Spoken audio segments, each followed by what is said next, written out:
com muita satisfação que estamos aqui, eu e o Arilo, para tecermos alguns comentários a respeito da prova do IME, edição 2024-2025, que se deu hoje. E, primeiramente, né, vamos cumprimentar os nossos queridos professores que participaram aqui do comentário. Cadu, professor Marcos Haroldo, Tadeu, Ken, o Cícero, né? Foi praticamente a equipe todinha, né? E nós dois aqui. E nós dois na batalha. Compondo aqui a equipe de Física, que vamos tecer agora alguns comentários, né, da prova que a gente fez hoje. E, sobretudo, né, saudar os nossos queridos alunos do Farias Brito. Com certeza. Que estiveram nessa luta hoje aí. E que a gente está bem feliz, porque... Boas expectativas, conforme né? que nós vimos hoje, nós vimos que nossos alunos, nossos queridos alunos, estavam bem preparados para o desafio que eles enfrentaram hoje. Parece até que a gente estava vendo os nossos simulados, né? Quando a gente estava dando uma olhadinha. Concordo. Rapaz, aqui, essa questão aqui, essa questão, parece que a gente estava vendo o nosso simulado. Então a gente saúda aqui nosso querido aluno, nosso internauta que está nos acompanhando e que verdadeiramente nós desejamos a vocês que o resultado tenha muito êxito no resultado que está por vir aí do IME e já mirando, né, visando uma segunda fase que logo mais. Com certeza. Então vamos dar início, né? Arrochnou. Começar aqui com essa 16ª questão, né? A prova aqui de Física, logo após a de Matemática. Uma prova vendo aqui essas roldanas. E aqui a gente já sabe aquele bizu, né? Quando você tem roldanas tangencialmente se encontrando, né? Se encostando, o que acontece? A velocidade tangencial é que é preservada entre as duas. Então, munido desse resultado é que a gente vai, né, trabalhar primeiramente esse problema, ó, fazendo o ômega R de um igual ao ômega R de outra. E assim sucessivamente. E após isso, nessa questão aqui, uma questão de mecânica, né, utilizar conservação da energia mecânica. Né? Se não há força dissipativa no sistema, a gente pode aplicar cinética mais potencial antes igual a cinética mais potencial depois. Então, a ideia aqui é, para começar, né, a questão, a 16ª questão, né, para dar início à prova de Física, nós cremos aqui que foi uma boa questão para começar bem essa prova e já compor o corte. Sim. Então, utilizando aquele resultado, né, da velocidade tangencial ser a mesma para as duas e conservação da energia mecânica, aí você obtém esses resultados aqui expostos, tá bom? Então, tendo o gabarito A como resposta para começar bem essa prova. Perfeito. Questãozinha tranquila, né? A gente acha que dá para compor o corte. E outra questão que também bastante interessante, na verdade até um bocado simples, envolvendo aqui essa parte de eletrostática.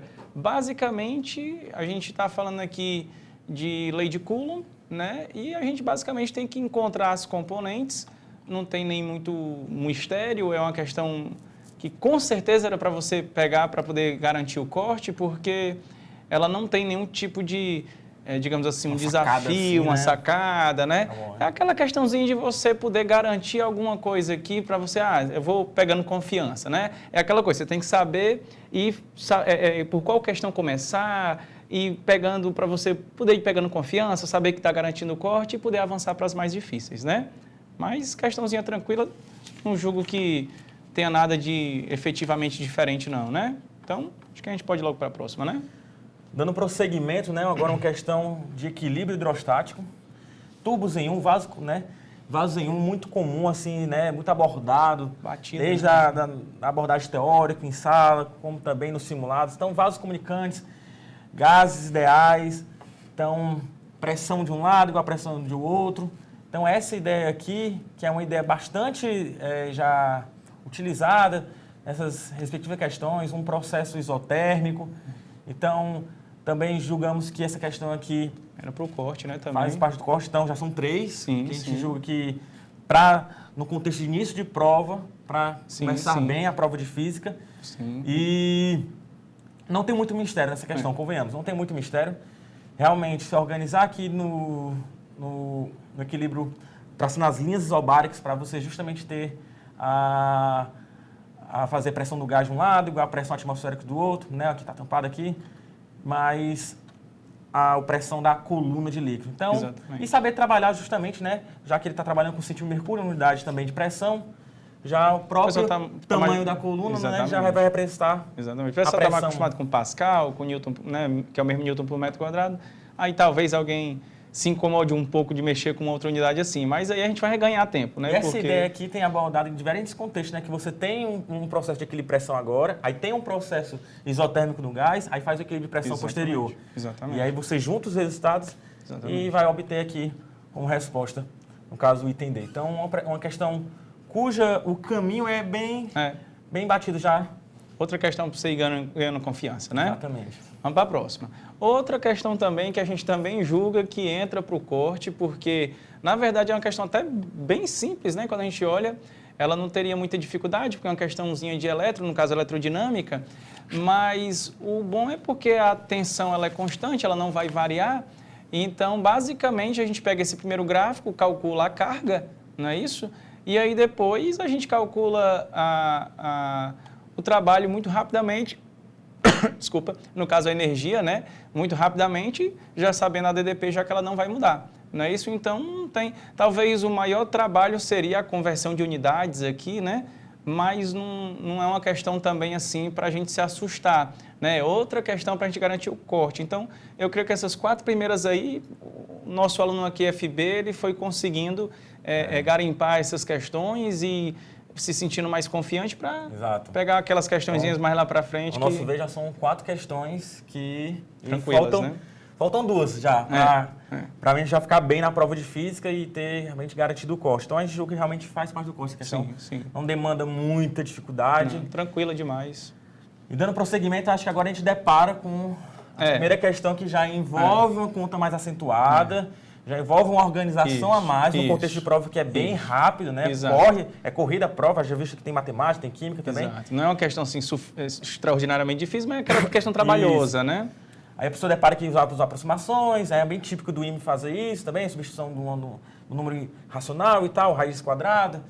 Mas o princípio dessa questão é um princípio extremamente batido já no nosso contexto de preparação, uma vez que é fazer o equilíbrio hidrostático, levando em conta que o volume imerso, né? E aí no caso aqui vai ser um volume cônico, certo? Sim. E atentando a isso, aí tem que saber o volume, como é que é o volume de um cônico, né? Base das alturas dividido por 3.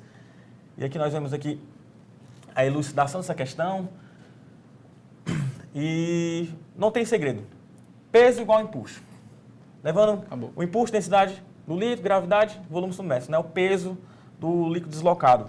Então, organizando bem as contas, a fórmula a gente já sabe como proceder. Aí entra em cena, nesse momento, a cautela na prova. Isso aí. A organização. No IME a gente tem espaço, você sabe que tem espaço, né? As folhas são grandes, tem um rascunho, então é uma questão que dá para compor o corte. Sim, tá sim. A gente lamenta se porventura de repente é reconta, mas que dá para compor o corte. E aí só exige um pouco mais de atenção, mas você sabe muito bem o que tem que fazer esse tipo de questão. Com certeza. Porque é uma questão que já foi abordada outras vezes. Na própria no IME no passado também abordou uma questão semelhante em termos de equilíbrio hidrostático de um volume cônico. E assim, é uma questão que dá para com certeza fazer parte do corte, mas a gente alerta aqui, atenção nas contas, porque é recorrente, né? Vocês sabem na preparação dos simulados, poxa, errei conta nisso aqui, errei conta nisso aqui, e aí às vezes perde uma questão que dá para sair, mas por causa de conta às vezes perde. Olha aí, ó, até a terceira casa decimal aqui. É uma coisa que a gente bate muito nos nossos simulados, né? De falar assim, olha, cuidado com a organização das contas, porque você erra uma besteirinha numa organização, você acaba perdendo a questão, que é uma questão, né, que, assim, entre aspas, só é trabalhosa. O caminho você sabe, agora você tem que só organizar nas contas. Exatamente. Bom, essa foi uma outra questãozinha, foi a 21, uma questão de efeito Doppler, que no caso não era necessário se fazer conta nenhuma, era uma questão de análise, né? Você tinha que ver o que é que estava acontecendo, que é uma questão que ela também é tranquila, mas é aquela que você tem que ter um pouco mais de estudo mesmo em si, você tem que estar ali lendo, você tem que estar praticando, não é só fazer a conta na força bruta e pronto, né? Basicamente, você tem aqui um movimento parabólico, né? E ele quer que a gente encontre uma relação entre as frequências. É razoável a gente encontrar logo de cara que a frequência do 3 vai ser igual à frequência da fonte, haja vista que aí, no caso, a gente já não vai ter mais esse movimento relativo, não é isso? E depois ele dizendo que os pontos 2 e 4 também têm uma mesma altitude, né? Por simetria, a gente pode acabar resolvendo o problema, levando em consideração que a gente vai ter que pegar a componente horizontal aqui da velocidade, né? Para poder fazer o cálculo aqui da frequência aparente, não é isso? Então, também acho que não tem, né, muita dificuldade. era uma questão para a gente avaliar. Obviamente fica aquela questão disso aqui ser uma parábola, então seria uma aproximação, um ponto que se refere à aproximação, ao afastamento, mas quando ele diz que podemos afirmar que, a gente acredita que o item A seja o item mais viável. É interessante também que ele fala aqui no ponto final, considera a velocidade da fonte, né, muito menor que a do som, né? Sim, para justamente, por exemplo, como você falou no caso 3, já a frequência do observador ser a própria frequência emitida pela fonte, né? Porque perfeitamente. caso a velocidade fosse próxima, vai ter que levar em conta um tempo anterior nesse tempo anterior que seria a frequência tornaria igual. mais complexo. Exato. Né? Então, é interessante o zelo, né, pelo enunciado. Sim. E a gente já de antemão já elogia aqui a banca examinadora né? do IME aí pela prova que ela fez, pela prova que ela abordou, que realmente passeou por todos os assuntos, né? Então, aí já de antemão já ateste que souberam colocar questões desde nível um bocado mais fácil até um bocado mais difícil, né? Então, ficou bem diversificada, né? Beleza. Vamos nós. Questão 22, uma questão de magnetismo, força magnética e envolvendo MHS, né? E assim, o IME gosta, né, de misturar assuntos, né, diferentes áreas. E aqui vem uma questão extremamente interessante envolvendo MHS. Então, mediante aqui o movimento harmônico simples, nós podemos aqui extrair como é que é a velocidade da partícula, né? Ela é uma função senoidal, por exemplo, e ele falou aqui, ó, temos duas molas aqui em paralelo, então de antemão a gente já calcula a frequência angular de oscilação desse movimento, raiz de 2K sobre M, né? Ó, lembrando aquele bizu, ó, molas em paralelo, soma, que nem capacitor. Exatamente. Então, e se for em série, fica o inverso, né? Produto pela soma, se for só dois. Exato. Né? Então, munido disso aqui, você já extrai a frequência angular do movimento. E o que ele fala aqui que vai lançar o elétron. E ele dá a velocidade do lançamento do elétron em relação ao canhão, que está fazendo justamente o quê? O MHS. Exato. Mas, olha que interessante. E aqui vem um ponto interessante. O que importa verdadeiramente para o cálculo da força magnética? Lembrando que é um produto vetorial. Então, vai importar justamente a componente aqui da velocidade, que é perpendicular aqui às linhas de força do campo magnético. Então, essa velocidade aqui, ela nem vai importar tanto para o problema, a não ser para uma visualização geométrica do que vai acontecendo por vir, que é um movimento helicoidal, uma hélice cilíndrica que vai acontecer aqui. E em cima disso que ele vai perguntar justamente qual a máxima distância, né, a coordenada Z máxima atingida pelo elétron. Né? Haja visto que ele vai fazer um movimento de rotação e no plano YZ, e ao mesmo tempo ele vai transladar ao longo do eixo X. Mas o que a gente precisa, então, agora é só calcular essa distância máxima, que é, conforme ele falou aqui, nós podemos visualizar que vai ser esse diâmetro da circunferência aí, perfazida aí pelo elétron. Então, só atentar essa velocidade, não vai ser a velocidade resultante, que ele coloca justamente itens envolvendo aqui, ó, a velocidade resultante. E aí, e logo o item A, mas não, tem que ter cuidado, porque às vezes o cara fala assim, nossa, esse item aqui esse item aqui tá mais simples que esse aqui, né? Aí pode achar que, não, deve ser que esse aqui tá errado, né? Mas, claro que o nosso aluno já estava bem preparado para essa situação, já foi abordado, seja nas listas, simulados, o movimento helicoidal, e assim, portanto, nós obtemos a coordenada máxima, né, mediante o seno aqui de ômega t ser igual a 1, porque como ele é lançado várias vezes aqui, à medida que for oscilando o canhão, então, na verdade, seria várias hélices cilíndricas com diferentes raios, né? Mas ele quer aqui o valor máximo, então quando seria esse seno igual a 1. Então, você olhando mais com detalhe aqui a elucidação da questão, você vai compreender melhor. Exatamente. Mas nós temos certeza que nosso aluno se deu bem nessa questão. E depois você acessa o site, olha com calma as questões, estão todas resolvidas passo a passo para você poder tirar dúvida, verificar o que acertou, o que errou, né? Essa questãozinha parece que é uma das questões que a gente cansa de ver nos simulados que o Tadeuzinho gosta de botar sempre, né? Para a gente brincar e tal. Então, é uma questão que ela também não fica sendo assim uma questão, né, extraordinariamente difícil. Ela é uma questão, talvez, só um pouco mais trabalhosinha, mas aqui eu posso dizer com propriedade. Quem está fazendo as questões do Tadeu, quem assistiu às aulas, quem fez os simulados, essa questão aqui não teve mistério, né? Estática é um assunto clássico do IME. Clássico. Aqui é uma coisa que quem se prepara para o IME tem que estar fazendo isso aqui, né? Então, na verdade, não tinha muita coisa. Você descobria que é normal, em termos do ângulo alfa, né? Fazia a decomposição e brincava com as componentes, né? Vertical, horizontal. Lembrando que isso é estática, resultante das forças e do torque deve ser zero, né? E aí você acaba descobrindo sem muito mistério, né? É mais um trabalho mecânico, braçal, efetivamente, do que uma coisa que a gente tem que ficar pensando muito, né? Então, na verdade, a gente nem, nesse ponto, teria muito o que discutir, a não ser o fato de você ter que fazer as contas e, novamente, volta para aquela questão de ter organização, porque como aparece aqui os ângulos e tal, cadê aqui, ó? As alternativas, né, ó, trazem aqui esses ângulos e tudo mais, e quando a gente vai chegar na nossa solução, o que é que vai acontecer, né? Aí alguém vai... É aquela questão que se alguém for pensar assim, não vou saber, vou chutar... Muito mais simples. Exatamente, você não vai nele, né? E aí o que acaba sendo a nossa resposta, né? Então, questãozinha... Já cigano, né? Você vê. Mas vamos lá. Outra questãozinha que se você tiver feito com calma, também acho que acaba garantindo o corte, né? Aí chegou na... chegamos aqui na 24, que julgamos ser, até o momento, assim, a questão mais dificultosa. Acho que foi mais difícil, né? Porque, embora no ano passado tenha sido abordado uma questão cuja a ideia é bem semelhante, né? O aparato aqui da incidência da luz, passando por um meio, e aí você avaliar a diferença de caminho óptico e a condição de interferência. Mas aqui tem um nuance, né, que faz toda a diferença na questão, aí que é o fato de o índice de refração ser variável. Aí foi. E assim, o índice de refração variável é uma coisa que já foi cobrado no IME. Se você citar, por exemplo, o IME 2017, edição 2017-2018, uma questão discursiva, cobrou o índice de refração variável. Então, é uma coisa que o IME gosta de cobrar, já foi cobrado, pode vir novamente, pode vir no ITA, por exemplo. Então, e aqui, abordagem com índice de refração variável, que demandou aí um cálculo. Exatamente. E assim, o IME consta noções de cálculo e tal. Então, claro que nós capacitamos nossos alunos para estarem munidos aí das ferramentas com o cálculo, a ADA, embora deparar com situações que envolvam o cálculo, saber lidar com elas, e seja nas substituições trigonométricas, no integral de um seno, de um cosseno, a derivada dos mesmos. E aqui a gente depara com a seguinte situação, né?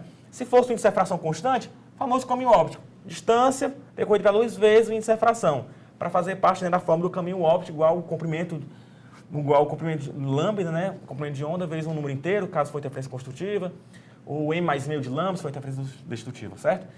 E aqui, como o índice de refração é variável, para o cálculo do caminho óptico, no meio aqui cujo índice de refração é variável, aí você vai necessitar de uma integral.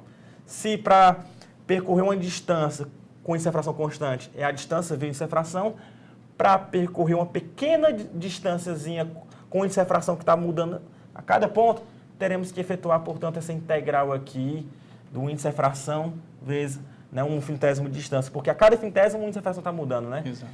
E aí, efetuando esse cálculo aqui, nós julgamos que a melhor maneira de proceder, então, seria fazendo essa devida substituição aqui, para agilizar as contas. Outras substituições são possíveis, porém, aqui, no contexto de prova, é a mais adequada, né, para agilizar as contas, seria essa substituição trigonométrica, 1 mais x sobre L igual a U, e então fazer dx, a diferencial de x, igual a du vezes o L, e então substituir e efetuar, portanto, a integral mediante as condições aí, né, dos limites. Né? Quando x é 0, U vai ser 1, quando x é igual a L, U vai ser 2, e então vai elucidar a questão, e o caminho, né, portanto, vai ser fazer a diferença de caminho, igual o M mais meio de lambda, L que é a condição de mínimo, e aí seria quando fosse lambda por 2. Perfeito. É uma questão que, novamente, a gente salienta que é importante aprender o cálculo necessário para as questões de física. Sim. E é uma coisa que os professores aqui batem muito na tecla, né? O Tadeuzinho sempre fala bastante disso também. E não é uma integral também maluca, né? É uma integral que está dentro do que a gente vem se preparando, né? Então, a gente sabe que essa integral os meninos também conseguem desenrolar com tranquilidade, né? Exatamente. Beleza. Vamos para a próxima. Bom, essa questão, uma questão muito bacana de relatividade, mas que, de fato, não precisava ser feita nenhuma conta, né? Bastava você fazer uma análise interpretativa aqui do gráfico, né? Que é uma coisa que esses últimos vestibulares, eles vêm colocando, o ITA, o IME, vem colocando questões com gráfico de você fazer uma análise mais delicada, mais fina, né? E aqui não precisava você fazer conta, né? Você fazendo uma análise aqui a respeito, porque em cada eixo ele falava sobre as velocidades. Aqui era a velocidade no referencial, isso aqui era a velocidade relativa. Então, sem conta, basicamente sem conta nenhuma, só você sabendo pegar o ponto adequado, você tira a velocidade que ele quer. Isso. Não é isso? A última era 0,1C e aí, conforme o gráfico, a gente vai bater exatamente no 0,75. Então, interpretando o gráfico, você já consegue gravar esse ponto aí. Exatamente. Talvez você fazendo aquele procedimento padrão, né? Talvez até vá dar certo, mas aí você pode, em primeira vista, querer fazer a substituição, né? O V menos V' sobre 1 menos V' sobre seu quadrado, e aí mais... E era o que a gente estava falando. Aqui é a diferença daquela pessoa que está mais preparada e bisurada de saber, peraí, deixa eu ler a questão e deixa eu ver se eu consigo atacar ela sem fazer a conta. Exato. Porque você ganha tempo para fazer outras questões, porque senão ela acaba virando uma questão super difícil, né? Às vezes, e ela acaba sendo só interpretação gráfica, às vezes nem parece que seria do IME, né? Mas basicamente a ideia é essa. Show? Questão 26, ele dá aqui justamente a equação paramétrica, né, aqui da curva a ser descrita em termos de coordenadas x em função do tempo, né, parametrizada aí no tempo e y em função do tempo. Mas quando o nosso aluno bate o olho numa situação assim, que tem as equações parametrizadas, ele já sabe que isso aqui vai ser uma elipse, né, se o A for diferente do B. Aí não tem... Sendo uma elipse e no contexto de gravitação, eu acho que nosso aluno se sentiu de casa. E aqui ele pede justamente, né, você vai obter a elipse, os focos, a diferença entre o maior e a menor energia potencial gravitacional. E aí você sabe, né, no movimento gravitacional na órbita elíptica, você vai ter o afélio e o periélio, né? Exatamente. Com isso, justamente, aqui nós colocamos aqui nosso planeta aqui no foco, e vai estar uma órbita elíptica, semi-eixo maior igual a Azão, semi-eixo menor igual a Bzão. E qual seria a diferença, portanto, entre a maior e a menor energia potencial? E aí, quando você se encontra no afélio, mas aí levando em conta que a energia é o quê? Negativo, o sistema é ligado, a órbita fechada. Perfeito. Então, seria a energia no afélio, porque a maior menos a menor. Exatamente, perfeito. Com isso, nós vamos chegar aqui, fazendo essa conta aqui, menos Gmzinho sobre o A mais C, C o semi-eixo focal, e assim, consequentemente, você vai, efetuando essa conta, obter o resultado. Então, acho que uma questão bem interessante para compor também o corte. Sim. Creio que a gente já até passou de 6 questões aqui que são e ainda tem propícios para estar no corte. Então, ainda tem mais. E aquele famoso 886 aqui, pelo menos o 8 em física, criamos que eu acho que foi, né? Está garantido. Massa. A outra também eu acho, cadê? Essa aí é uma questãozinha... Uma questão de cinemática, né? Uma questão envolvendo um lance de perseguição, um trapézio que está vindo aqui se aproximando e o ponto P, assim que o trapézio dista Hzinho aqui do ponto P, né, dessa parte aqui do trapézio dista Hzinho do ponto P, esse P aqui rompe com uma certa velocidade de Vzinho, fazendo um ângulo alfa com a horizontal. E a questão aqui pede uma condição, valor mínimo de V para que o objeto não seja atingido. E aqui, questão de cinemática, nós trabalhamos bem sobre o quê? Mudança de referencial. Sim, demais. Seja na cinemática, seja na dinâmica, trabalhar com mudança de referencial, né? Na cinemática, isso é fundamental, né? O campo de velocidades contrário, na dinâmica, quando tem aceleração, campo de aceleração contrário. Exatamente. Para você trabalhar nesse referencial, porque se torna mais simples a elucidação da questão. E veja que quando a gente vai para o referencial do trapézio, para um trapézio, a fim de que esse ponto P não atinja o trapézio, na condição limite, Sim. seria justamente a situação que ele passasse aqui rente aqui, ó, ao topo do trapézio. E aí, passando nessa configuração, amarra a geometria do problema e, de fato, agora realmente acabou a física. Agora é geometria. Foi uma questão mais de matemática, né? Pois é, agora é uma questão mais de matemática. Foram 16 questões de matemática na prova. E agora fazer duas leis de seno, fazer uma lei de senos aqui envolvendo o triângulo de velocidades aqui, da velocidade relativa, bem como fazer aqui trabalhar com a geometriazinha agora do sistema trapézio, levando em conta que agora essa velocidade resultante nesse referencial passa justamente aqui rente, que é o topo do trapézio. E a partir desses dois triângulos aqui, ó, esse aqui cuja altura é lisão, que é a mesma altura do trapézio, ó, a partir disso aqui nós vamos fazer agora uma abordagem trigonométrica do problema e isolar, portanto, o V, que já vai ser o V mínimo necessário, né, e o suficiente para que, a partir dele, não haja perigo de o trapézio encostar no ponto P. E aí, agora é só a desvoltura de conta. Braço.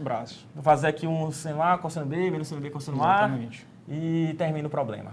Exatamente. Questão boa, muito boa. Essa foi outra questão também muito bacana de lentes, no caso trabalhando com a equação dos fabricantes de lentes, onde a gente teria a maneira tradicional de resolver, que a gente acabou utilizando aqui, e ele já nos dá a dica, né, de pegar a distância focal como sendo proporcional a n menos 1 elevado a menos 1, não é isso? E ele quer saber como é que vai ficar a variação da posição da imagem, mas na situação do objeto estar muito distante. Isso faz com que a imagem fique projetada mesmo sobre o foco, não é assim? Então, se nós descobrirmos com a variação do n a variação de f, a gente descobre a variação da imagem, né?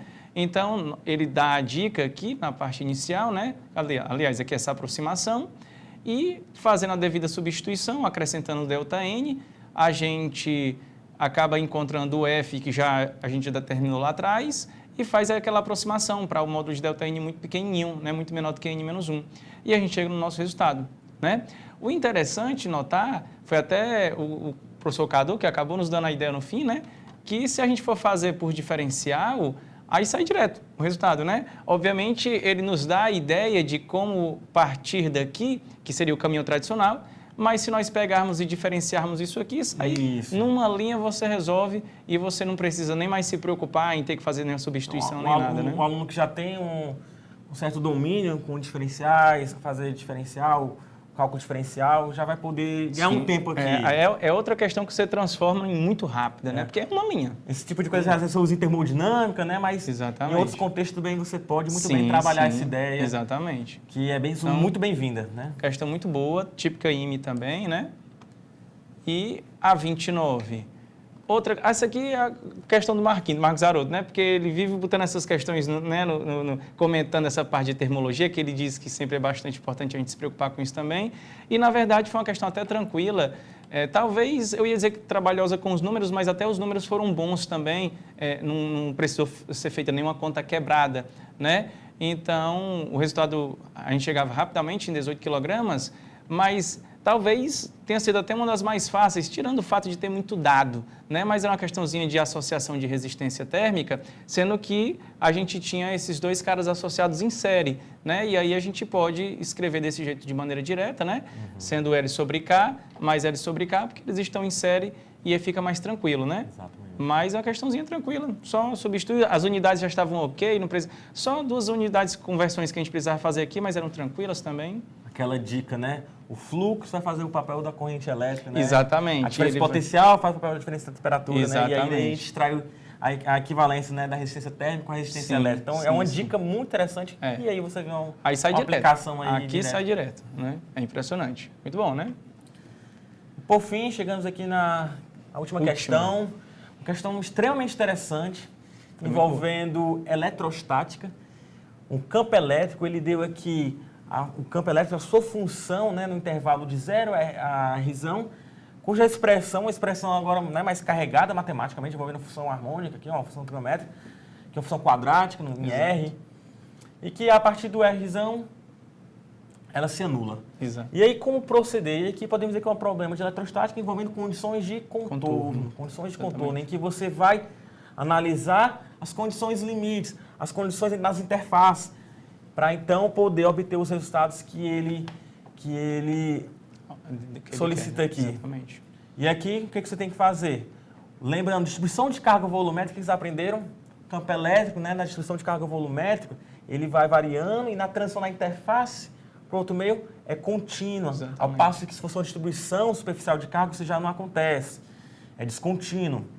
E aí, abordando justamente isso, nós podemos utilizar aqui, devido à continuidade do campo elétrico na distribuição volumétrica de carga, na condição quando Rzinho é igual a Rzão, bem aqui, o campo é nulo, para manter a continuidade. E aí, portanto, aqui nós já extraímos o primeiro valor referente a Rzão, que tem que ser igual a 1 metro, uma vez que ele restringiu aqui, ó, que o R tem que ser menor que 3 metros, esse raio aí. Logo mais, a outra condição, se nós analisamos na interface, é interessante agora analisamos a interface, isto é, quando Rzinho é igual a Rzão, vamos analisar agora quando Rzinho é 0, né, exatamente na origem. Para nós termos agora um outro valor extraído dessa condição de contorno. E aí, fazendo isso, né, bem no centro, o que você tem? No centro, exatamente nessa singularidade aí, você não vai ter carga. Pela lei de Gauss, o campo vai ser nulo exatamente no centro. Exatamente. Com isso, nós obtemos o outro valor A. e, portanto, chega-se na resposta. Então, uma questão extremamente interessante. Muito bacana. Que pode agora vir de outras maneiras. Aqui poderia, por exemplo, pode ser um logaritmiano. Sim. Né? E, então, só fazer as condições de contorno e obter os resultados solicitados. Então, abre um leque aqui de questões interessantes. Sim. E, mais uma vez, aqui a gente vem elogiar a banca.